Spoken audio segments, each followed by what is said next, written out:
Tidak hanya momentum Idul Fitri pemirsa yang ditunggu oleh para investor, ternyata pembagian dividen interim tampaknya juga cukup menyita perhatian dari investor dan trader di Bursa Efek Indonesia. Terbukti dari beberapa emiten yang akan melakukan dividen interim pada perdagangan kemarin atau perdagangan sebelumnya sudah mengalami penguatan yang cukup signifikan.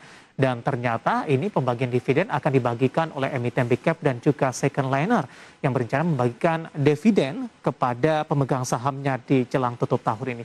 Dan seberapa besarannya dividen interim ini yang akan dibagikan dan seberapa menarik bagi investor dan trader di Bursa Efek Indonesia? Mari kita simak tayangan berikut ini. Sejalan dengan pemulihan ekonomi yang terus berjalan di tengah tahun ini, sejumlah emiten skala besar kembali membagikan dividen dengan jumlah besar menjelang tutup tahun 2021.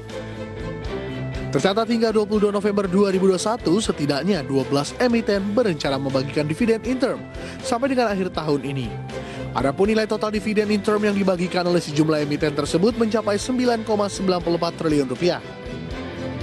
Beberapa emiten big caps yang akan membagikan dividen antara lain Golden Energy Mines, Indo Tambang Raya Megah, Asmore Asset Management, Bank Sentral Asia, hingga Matahari Department Store dan Unilever Indonesia. Adapun nilai dividen yang akan dibagikan bervariasi baik dalam satuan dolar Amerika maupun rupiah. Adapun Unilever Indonesia berencana menebar dividen senilai 2,51 triliun untuk para pemegang sahamnya.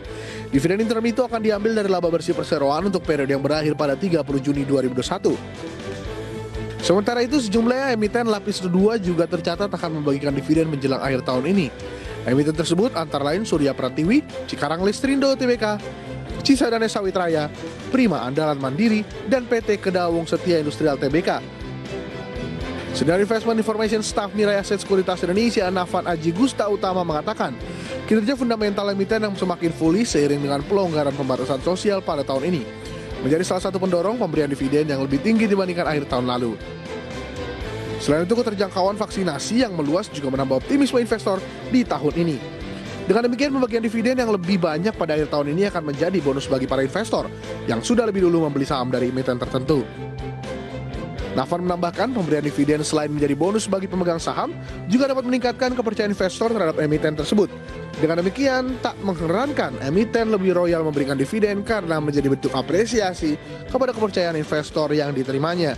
Dari Jakarta, Tim Liputan IDX Channel.